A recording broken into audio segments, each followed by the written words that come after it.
तो दोस्तों हम सबको जिसको बेसब्री से इंतज़ार था चैंपियंस ट्रॉफी का, अब उसका आगाज़ हो चुका है और उसके पहले ही मुकाबले में मेज़बान पाकिस्तान को बुरी तरह से हार का सामना करना पड़ गया है। अगर हम कल के हुए पहले मुकाबले की बात करें तो न्यूजीलैंड और पाकिस्तान के बीच में खेला गया, आप सबको पता होगा लेकिन उसमें जिस तरह से पाकिस्तान की टीम खेली उसमें ऐसा कहीं नहीं लगा कि पाकिस्तान इस मुकाबले को जीत सकती है। हालांकि अगर हम स्टार्टिंग की बात करें तो पहली पारी की बात करें जिसमें न्यूजीलैंड की टीम पहले बैटिंग करने उतरी, वो टॉस हार गई थी और पाकिस्तान के कप्तान मोहम्मद रिजवान ने टॉस जीतकर पहले गेंदबाजी करने का फैसला किया था। लेकिन अगर हम बात करें मोहम्मद रिजवान के हक़ में जो फैसला गया था वो सिर्फ और सिर्फ एक ही फैसला गया था, टॉस जीतने का।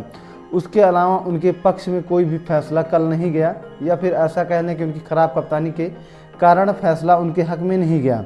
अब दोस्तों अगर हम कल के मुकाबले की बात करें तो जब कल के मुकाबले में जब न्यूजीलैंड की टीम बैटिंग करने उतरी थी, जो उनके बड़े विकेट थे वो जल्दी ही गिर गए थे, क्योंकि अगर उनके ओपनर बल्लेबाज की बात करें तो उसमें से डेविन कॉनवे थे जो अपना विकेट जल्दी गंवा करके वापस जा चुके थे। उसके अलावा जो उनके टीम के दिग्गज खिलाड़ी माने जाते हैं केन विलियमसन, उनका भी विकेट 49 रन के स्कोर पर ही गिर गया था और उस समय 8 ओवर हो चुके थे। उसके बाद तीसरा विकेट जो उनका गिरता है डेरिल मिचेल के रूप में, और वो उनका जो तीसरा विकेट है वो गिरता है 73 रनों पर और अब तक 16 ओवर होते हैं। लेकिन इसके बाद न्यूजीलैंड की टीम पूरी तरह से संभल जाती है। इसके बाद 73 रन पे तीसरा विकेट गिरता है और अगर हम चौथे विकेट की बात करें तो चौथा विकेट न्यूजीलैंड का गिरता है 191 रनों पर।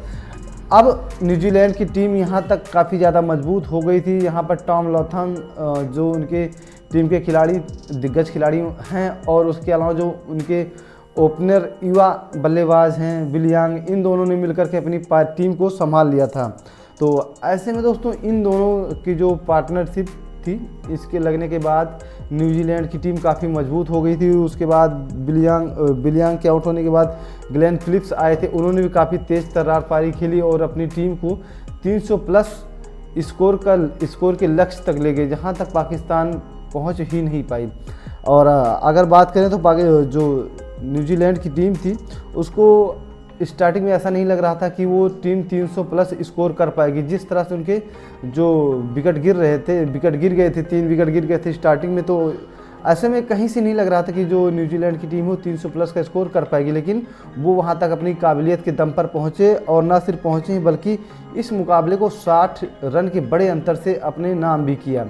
अब दोस्तों अगर हम पाकिस्तान की बात करें तो पाकिस्तान के जो ओपनर थे, जो अगर हम कहें तो इससे पहले जो सैम आयूब थे वो लगातार ऐसा माना जा रहा था कि वो चैंपियंस ट्रॉफी में पाकिस्तान की ओपनिंग करेंगे, लेकिन वो इंजरी के चलते बाहर हुए, जिसके बाद फ़खर जमान को टीम में लाया गया।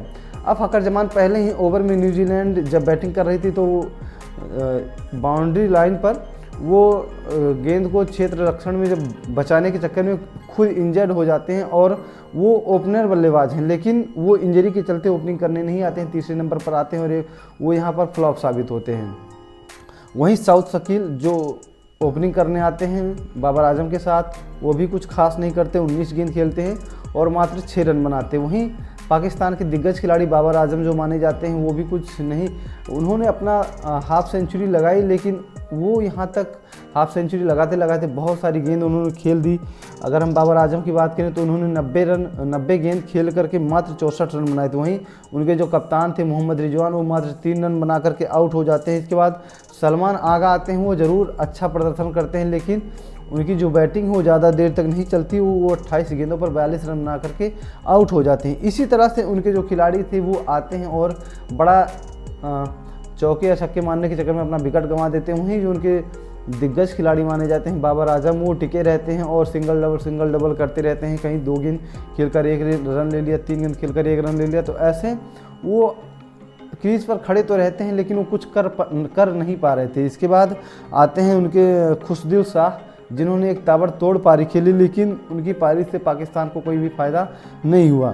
खुशदिल शाह की बात करें तो उन्होंने 49 गेंदों पर 64 रन 69 रनों की शानदार पारी खेली थी और उन्होंने एक छक्के भी लगाए थे। इसके बाद दोस्तों पाकिस्तान को कोई भी खिलाड़ी कुछ खास नहीं कर पाता और पाकिस्तान इस पहले ही मुकाबले में बुरी तरह से हार जाती है।